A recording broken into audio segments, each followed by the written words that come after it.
So, Brian, do you think that a lot of black metal is a paradox kind of thing? What do you mean by paradox kind of thing? Well, I think it's always a big dichotomy between the calm parts and the ferocious parts. Um, yeah, I mean, a lot of black metal, I think, is like that. I think particularly, um, atmospheric or more of a post black metal kind of stuff.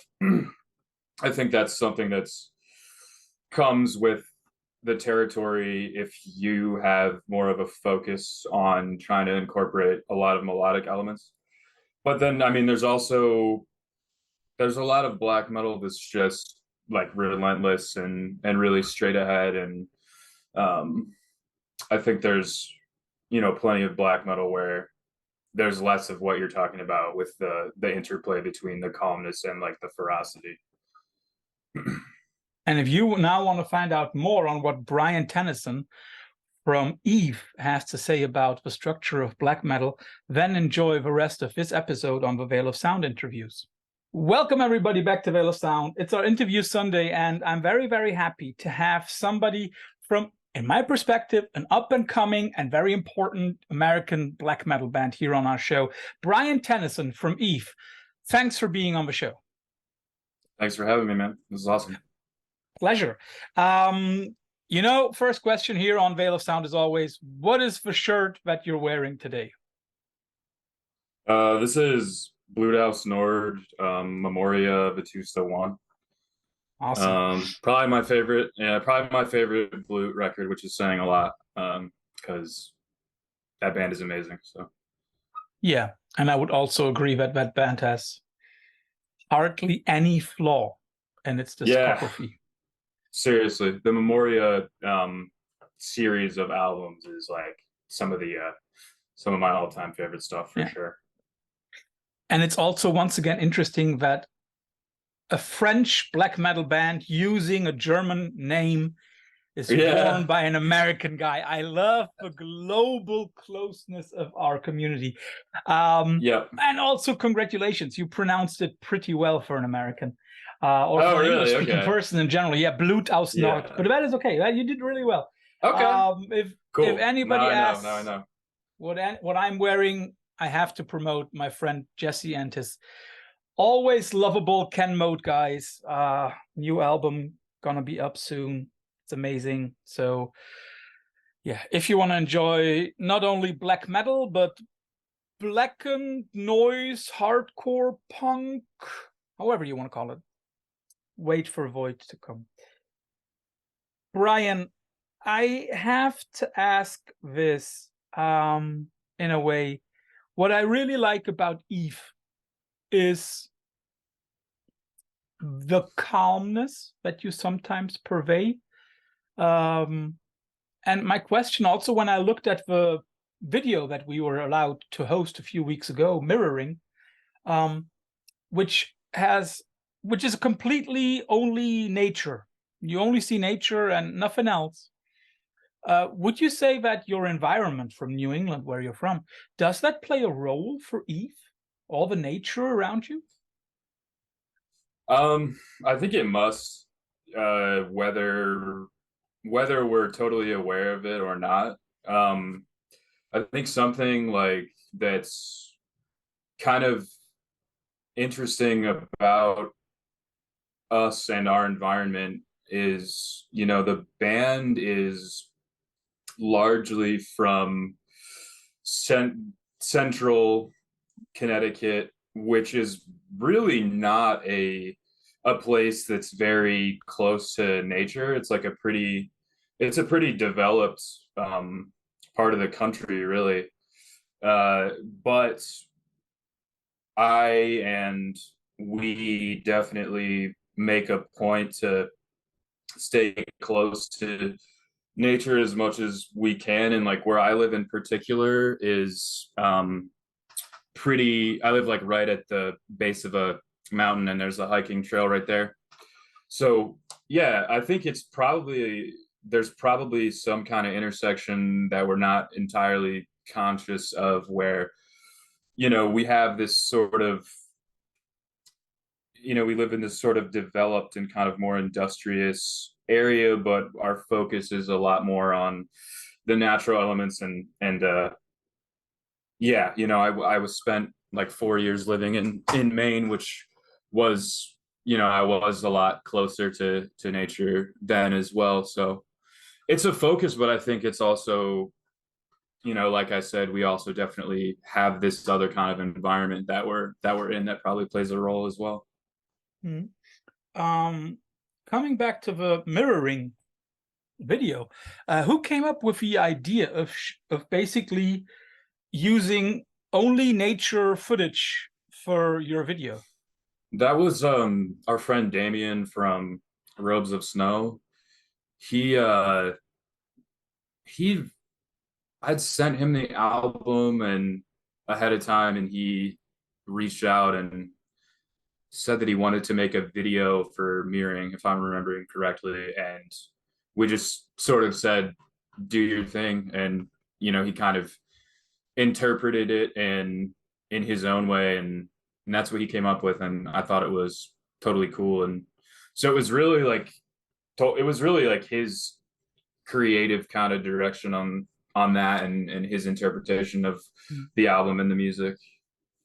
Man, you really have to give him a lot, or we have to give him a lot of props, because I especially like the cutting of the video. There is a certain moment right after the 4-minute mark when he uses a different shot from a lake, and that is also the exact same moment when the song opens up and brightens up in a way.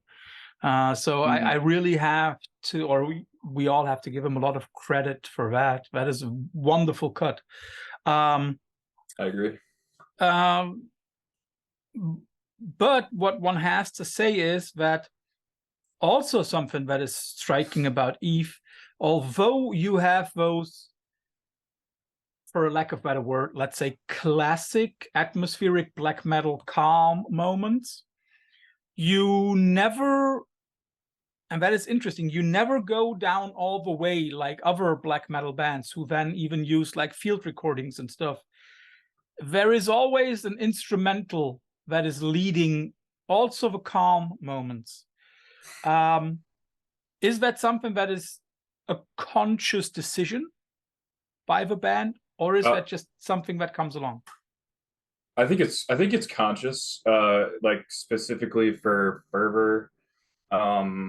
We wanted the instrumentation to just remain the immediate, the 4 band members' primary instruments. So we didn't want anything auxiliary like synths or like samples, or like you said, any kind of field recordings, because we wanted to emulate what it would be like if you were standing in our practice space while we were working on those songs. In a way, we wanted it to be like a direct translation, because I personally see a lot of value in a band's ability to sort of plug in and play, and they've got everything dialed with minimal instrumentation. So I think that's something that we're trying to do. That's not to say that I don't like a lot of stuff or a lot of records that have a lot of those auxiliary elements, because I totally do. But for Fervor, that was definitely, it was a conscious thing. We wanted to keep it like, how much can we do with just the guitars, rather than using something like a synth or anything like that. Is that also, in a sense, the way that you can play this live completely without any, click tracks, without any synths? You can play it all live together. Fervor, yeah, definitely. Yep. That is really cool. And I hope to see you on European stages at some point. Well, that would be cool. Dichotomy is something that I already asked you about. And I think there is also something interesting when you talk about you coming from the industrious or more industrialized part of Connecticut, and Yeah. then nevertheless having some kind of vision which, for lack of a better word, which is a nature vision. It doesn't sound as if you're trying to emulate God flesh. It No, yeah. sounds like something that you could, in a de-amplified version, also hear, at a campfire or something. Which is a very, very cool thing. I like that. Thanks. Is that dichotomy something that you are also aware of? Harsh riffs that are amplified, and then at the same time the emulation of natural sounds, or a completely nature video? Yeah. I don't think that's something that we looked at as consciously or as specifically as we did with like what we were just talking about with the instrumentation. Mm-hmm. I think we wanted Fervor to like take risks and not be afraid to do something unexpected or something that's not, wouldn't traditionally make sense for like an atmospheric black metal band, even though we don't really necessarily think of ourselves in any kind of way like that. But I know that people would say that about us, and that's totally cool. So I think it really comes down to just us kind of having this approach of, well, we like this riff or this idea, and so we're just gonna do it. It's not, there wasn't a lot of like, oh, I don't think this works for this band. Mm-hmm. Or anything. There was probably some of that, but for the most part, we were just like, let's just do what we like and what we think is cool, and hopefully that comes out well and people receive it positively. But so I think that's kind of where that dichotomy that you're talking about comes from.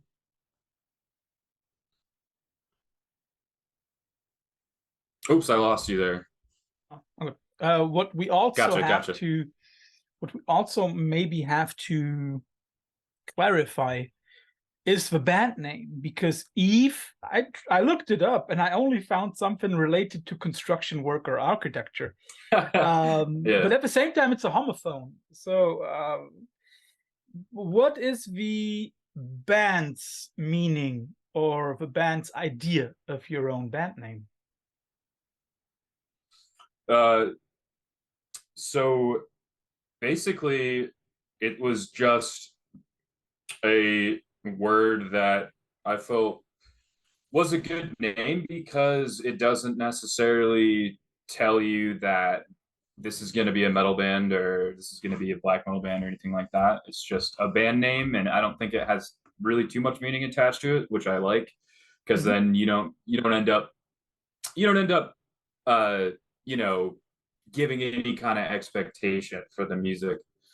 Um, and the word really has no meaning other than it sounded good to us, it resonated, and that's really all there is. And we definitely tried to come up with other names, and they just, none of them seem quite as succinct as Eve. Mm-hmm. As I said, the only thing that I found was some kind of gutter attached to the roof, and I was like, nah, I'm sure they don't it's not. It's not in reference. No, it's not in reference to that. Yeah.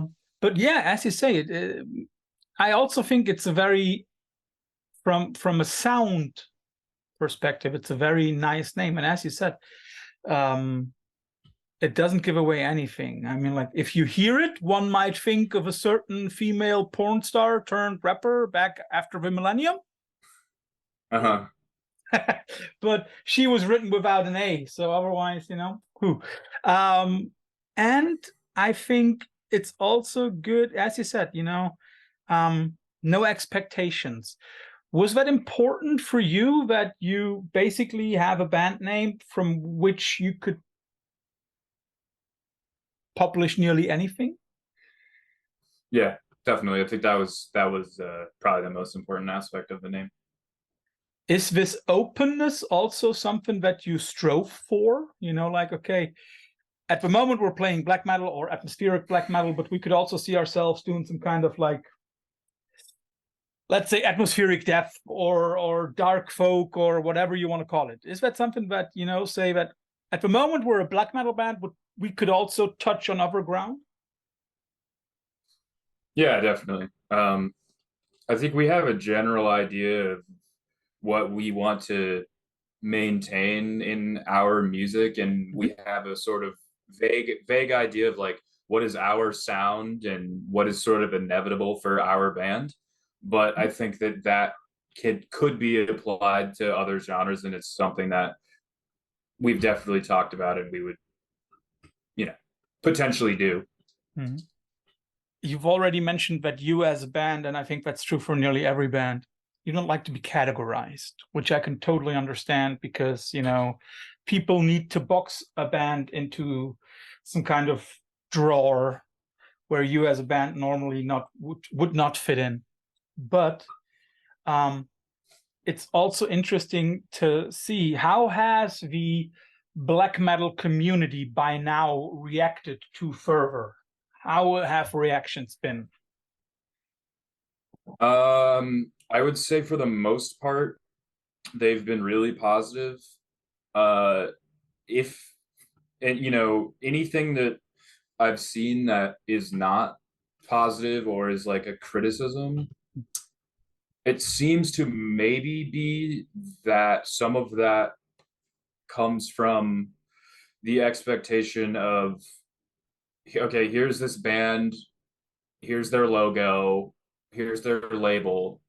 I'm expecting this to be very like straight ahead kind of atmospheric black metal or black metal. And then I think it's not that, and that's not what we intend for, and that's not what we want to do. So I think maybe there's some sort of expectation that precedes it, and then it's not that, and then that's kind of confusing, and people don't like that. And I'm sure there's also, you know, plenty of people where they just don't like it, and it's not for them, and that's totally cool too. But I have seen, you know, I have seen some like comments and criticisms that sort of lead me to believe that they were expecting a second wave black metal album, and they got something that was not that, and they felt like it's a bad album as a result of that, or something along those lines. Yeah. But generally speaking, it's been the most well-received thing we've done by a lot. And, you know, we're obviously still a very underground band, but it has had, you know, much better reception than other things we've done. It's interesting that you say that there have been people who, because of the label that you're publishing on, have raised certain expectations which were like straight ahead black metal, which is then in itself a paradox, because you are being published by, I don't even know how to pronounce it, Bindrun. In Germany I would say Bindrun. Bindrun. Okay, but you know, it's the way that is a label which is publishing Panopticon, for God's sake. What do you expect? Do you expect like Bathory or Venom? Wouldn't fit. Yeah. Sorry. Yeah. But that is something that I would like to ask. For me, I think Bindrun is a perfect landing spot for Eve. Okay, yeah. And I'm very sure you also felt that way. But, you know, how did this collaboration come to life? Did you approach them? Did you send them a demo, or did they approach you? I sent them Phantoms Made Permanent, which was the album we did previously to Fervor. That album was done, and I sent it to them, and I basically said, here's our album, we want to work with you. And I knew I'm like pretty close with some of the other people who are on that label, like the Falls of Roros guys. You know, I'm very close with those guys, and so, you know, I name dropped them, not gonna lie, and maybe that played a role, maybe it didn't. But Austin of Panopticon, and who co-owns the label, you know, liked the album a lot, and we took it from there. Yeah, no, that's it. I really think that, at least for the time being, this is a perfect landing spot for for Eve and also for Fervor. Yeah. I think it fits very well with the roster, with the label's discography. And I mean, like, I have to ask that if you're on that label, does it also fit to the political position? Because we all know that Austin is a very RABM kind of guy. Does it also fit your political position? As individuals, 100%. You know, it's not something. It's something that if that question ever comes up, like it is now, we're 100% anti-fascist and very much in line with that that point of view. The band itself doesn't. Our sort of vision and the type of things that we try to represent in the music are just not based in reality, really. It's the lyrics and the kind of emotion that we want to evoke out of people is we want there to be an element of escapism, and we want it to feel otherworldly. And so that's kind of the goal of the band's music. But yes, we are anti-fascist. There's no doubt about that. You just said escapism. Is the band then, for you guys, also some kind of way of escaping all the bullshit around you? Oh yeah. Oh, 100%. Like 100%. I think that's one of the most beautiful things about metal. One of the things that I love the most about it is there's such an element of escapism and like mysticism and all this cool imagery, and you can really evoke something really otherworldly with this kind of music. And I think that creates a real camaraderie between metalheads. And like the metal community is one that is so close and so tight knit, and there's so many amazing people. And I think the thing that kind of brings all these people together and like causes that camaraderie is that element of like it's like an outsider form of art, and we're all kind of weirdos, and we're all just huge nerds, and we love the music. And so yeah. Does it, apart from the escapist aspect, also hold some kind of catharsis for you, letting all the anger out, steam away all the stuff? Oh yeah, no, totally. I think that especially comes in with writing lyrics and performing vocals and stuff. I think that's where that cathartic experience really comes through. And that's a big reason why I like making music. Is that element of it is definitely big. Yep. So how do we have to envision the songwriting process or the lyric writing process for Eve, and especially for Fervor? Is there like one main songwriter, or do you all come up with ideas together? So for the band, historically, across everything we've done, the majority of the songwriting would come from Ian and I. Ian is the guitarist that I started the band with originally. So a lot of it would start with him and I. And then for Fervor specifically, it was much more of a cohesive band effort where a lot of the songs were getting written and refined in the practice space as a full band, all four of us. And Gabe, our other guitarist, wrote a lot of riffs and did a lot of compositional stuff. Caleb does all of his drum parts, and he also contributes to compositional stuff. So, for Fervor, it was more of a full band effort. And I think that Gabe's influence really shows a lot more than the stuff where it was primarily Ian and I writing, which was Phantoms and the stuff before Phantoms. And who writes the lyrics? I write the lyrics. Okay. So did Yeah. you write single songs, or do they have an overarching theme on Fervor? Fervor does not have an overarching theme. They are individual songs that the emotions and the messages, I think, are all really similar.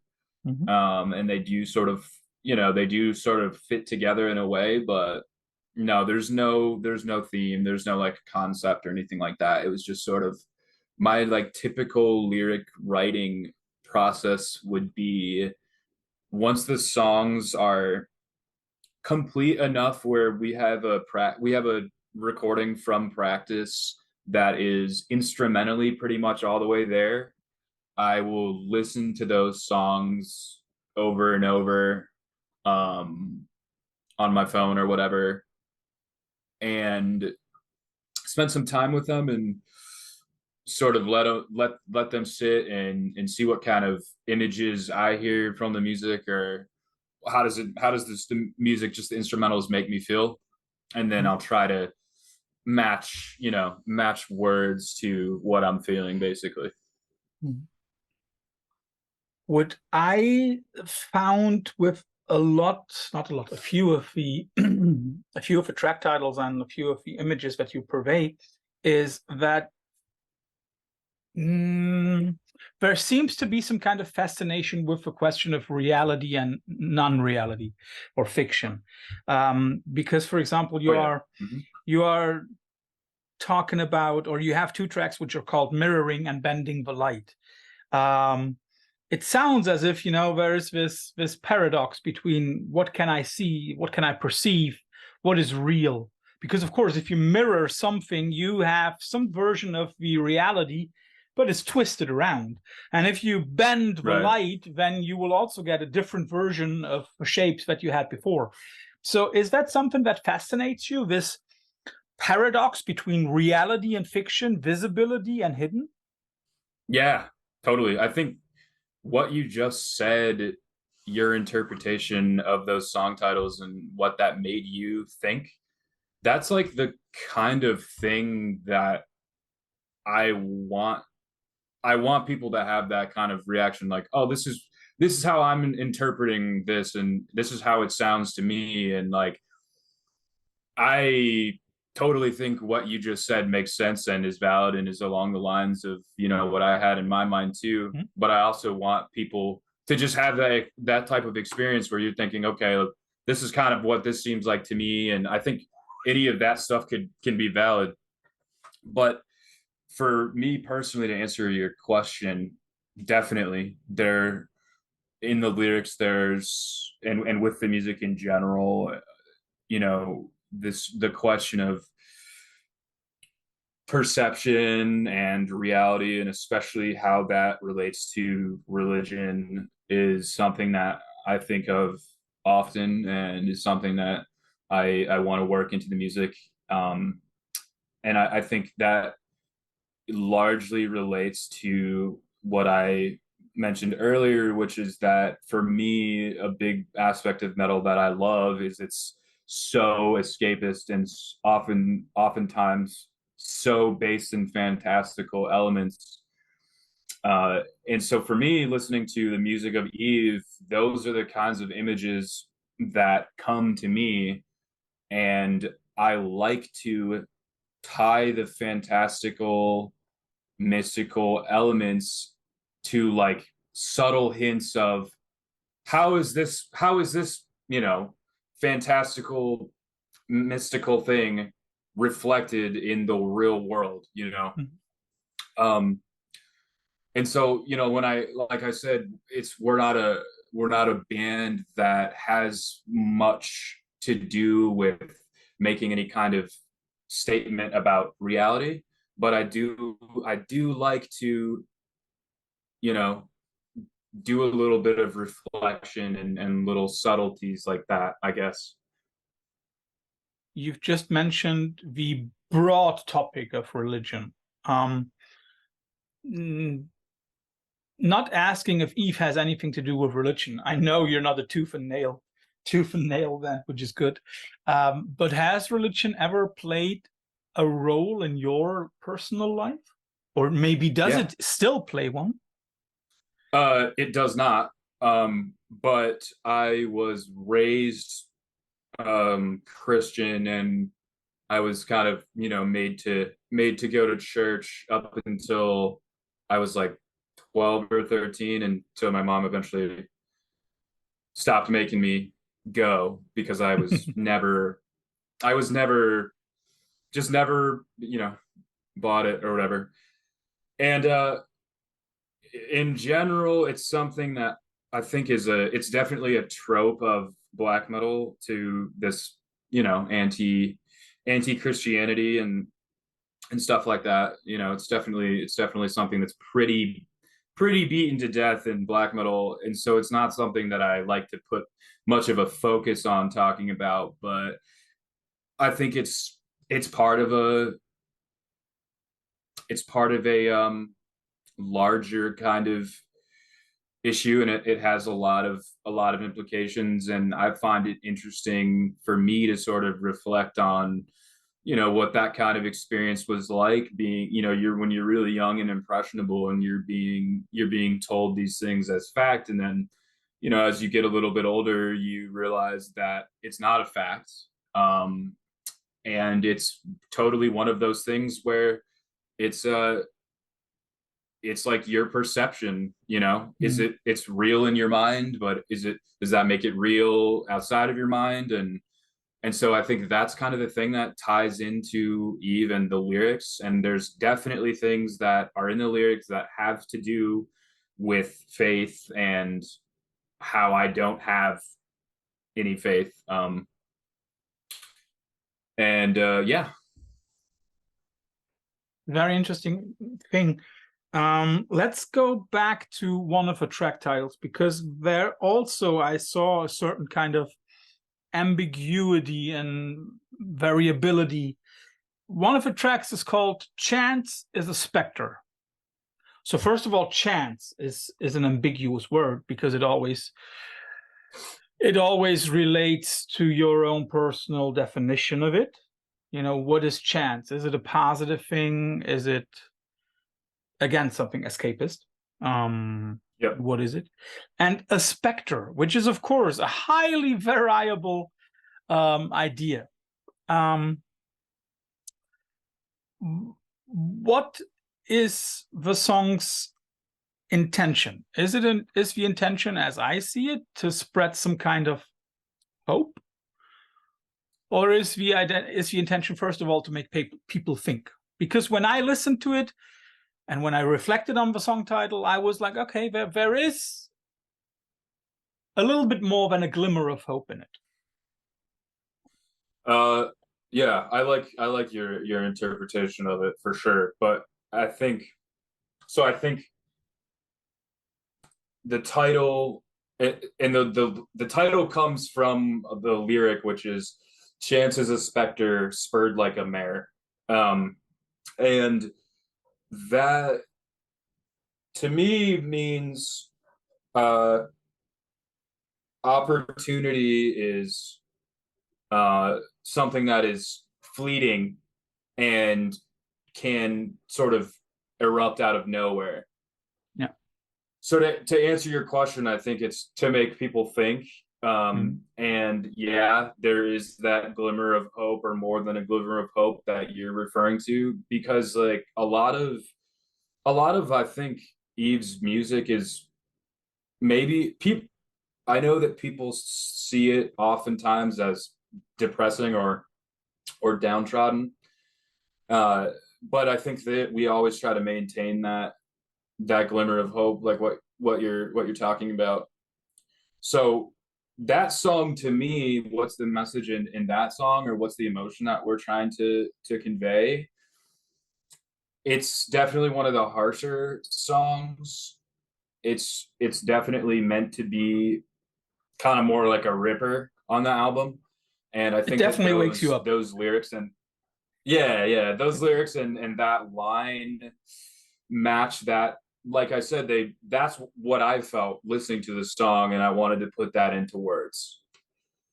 So I unfortunately can't. I feel like I can't give a direct answer to it, but All good. You it did. also is like it is really that vague. Yeah. I only have like two more questions before we come to our infamous quickfire round at the end of a Veil of Sound interview. You have Okay. done one split EP with a band called Galar or Galare. I'm not sure how to pronounce it, but is there another band that you would like to do such a split record with? If you had to choose. Yeah. Actually, we have. Well, we actually do have one in the works currently. Ooh. So So don't give away something. can't say who yet. I don't think. Yeah. Yeah. But you know, Can't say who yet. I guess. yeah. Cool. But we are writing for one, and we are doing that. So that's Awesome. going to be probably the next Steve release. Yep. Awesome. Could you also envision yourself, because I'm very, very sure that you guys are like the typical metalheads that I've always encountered is like, okay, yeah, we listen to a lot of metal, but we also listen to a lot of other stuff. And therefore my question is, and you've already indirectly answered that you also do that. Question, could you see yourself covering a song? And if so, which song by which artist? I could see that. We were talking about covering Blood and Thunder by Mastodon for some shows. On a record, I don't think it's something we would do, but live, God, I mean there are a lot. We did want to do Blood and Thunder by Mastodon because Gabe, Caleb, and I are all very big Mastodon fans, and that's just like a cool one because that's just like that's a timeless riff, and the vocals are really kind of fun on that because that I believe that's the Neurosis vocalist does vocals on that song. I know he does vocals on multiple Mastodon songs. I believe he does them on Blood and Thunder as well in the chorus. Me too. Yeah. When thinking about it, I mean, like Mastodon is it Leviathan or is it? I'm not sure. I think it's For Blood and Thunder. Yeah. It's Leviathan. Yep. Yeah. So I then also guess that you are. I mean, like if anybody chooses a song off a certain record, then that means something that he or she or they like the band in general. But would you say that you rather like the older Mastodon stuff a little more than the newer one? Yeah, I mean, I do really kind of like a little bit of everything, but I would say that Crack the Sky is my favorite Mastodon record by a lot. And Leviathan is up there, Remission is up there. And then there's definitely there's songs off of the newer stuff where they're doing more of like a rock thing and less metal influenced. And I like some of that stuff too. So another band that I would want to cover, I just want to, now that we're talking about Mastodon and their discography, it made me think of Catatonia and their discography and how much they change over time and how much they continue to evolve. Catatonia would probably be my personal like first choice of a band to cover. I don't know that I don't think the other Eave members are so big on Catatonia. I'm asking you. But yeah, I would love to cover something from them. I mean, I think Catatonia is definitely, if you told me tell me what's your favorite band right now, I would maybe say Catatonia. So I would like to cover something from them if we did cover something. I would never answer that question because I've had favorite bands who then brought out or published the shittiest of albums, and therefore I try to stay away from that. Yeah, I got favorite records. Sure, yeah. For Catatonia is a safe bet for me for that conversation because they just haven't done anything that I don't like. I mean, I don't know how many albums they have, like 14 albums. I may be wrong. They have a ton, way more than a dozen. I know that. Yeah. Yeah. Yep. And I like literally every single one of them, and I love that band so much. So they make it a safe bet for me. But I totally get what you're saying. Mm-hmm. So nobody ever leaves a Veil of Sound interview without having to go through the infamous quickfire round. You will get, where's the dog going? There, okay. I just had to look where she is because she likes to lie on something, and when I move, I kick her if I don't want her, even if I don't want to.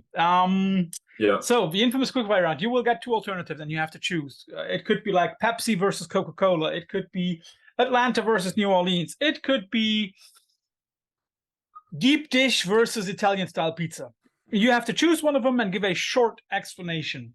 And let's start off for the environment that you live in: New England, Boston, or New York City. I'm gonna go Boston. I'm gonna go Boston on that. I hate New York City. I hate it. So and now you lose like 500 fans from the city. I know. I was just about to say I'm sorry, but I don't like big cities and it stresses me out. I'm sorry. So is it? I can understand that, first of all, and I think that even the people from New York can understand that, because Sinatra was right. I mean, like it's a city that basically never sleeps, right? It's very hectic. Yeah. And so I can totally understand that. However, I have to dig a little bit. The Red Sox versus the Yankees. Oh, I have no. I mean, I don't follow baseball. I can't say. I mean, let's just go. Yeah. Go, you know what? I don't want to answer that one. I don't want to answer that one. Is there any kind of professional American sport that you follow more closely? No. That's also something that I found about American metalheads. You tend not to dig in any kind of sports. That is interesting.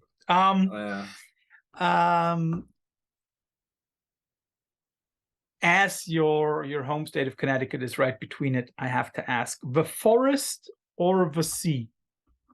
For me, the forest, no question. Mm-hmm. Yep. Then, next vacation, the seaside or a snowy mountain top? Snowy mountaintop for sure. Okay. Yep. New Hampshire versus Vermont. Oh, Vermont, easy. I mean, I love the White Mountains in New Hampshire, and I think New Hampshire gets a very bad rap from New Englanders that I think is not totally deserved. It is a beautiful state, but I love Vermont. Okay. Botch versus Converge.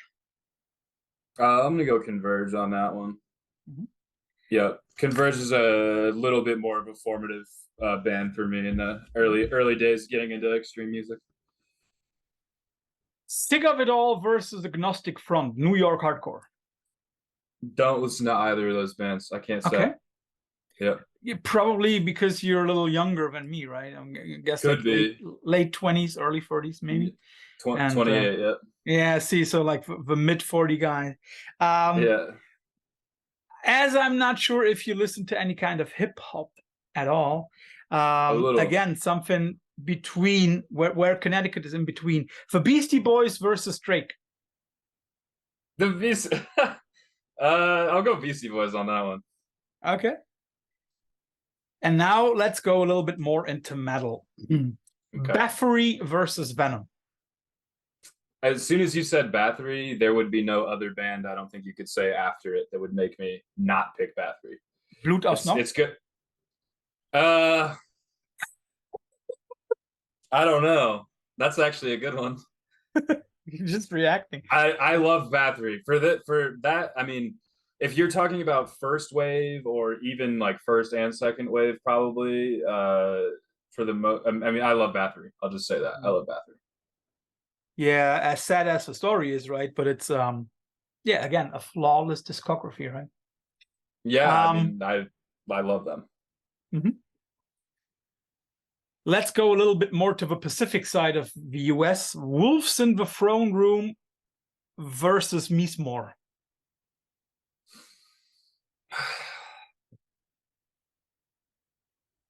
I guess I'll go Wolves on that one because they were another, yeah, like I guess like probably like two hunters that would maybe be like one of the first like US BM albums that I got into. You Mhm. know, I guess I'll go Wolves, but Mizmore is a very unique band and he makes a lot of really cool music. So no Yeah. disrespect to Mizmore on that one. No, but those are personal choices. I know from a fact that Sure. ALN will not be angry at you. He's a guy who never really Sure, is yeah. angry, at least the way that I met him. Um, and last one, because a lot of this atmospheric black metal, post black metal, is of course also influenced by post rock. I'm not sure if you listen to that, but if you do, Mogwai versus Godspeed You Black Emperor. We'll go Godspeed on that one. Yeah, I definitely don't listen to a ton of post rock, but there I can get some appreciation out of for the Godspeed records for sure. And they also fit very well with the RABM kind of thing, right? So yeah, I Yep. can see that. So, Brian, thanks for all the details. Thanks for the good choices. Everybody, listen to Fervor by Eve out on Bindrune.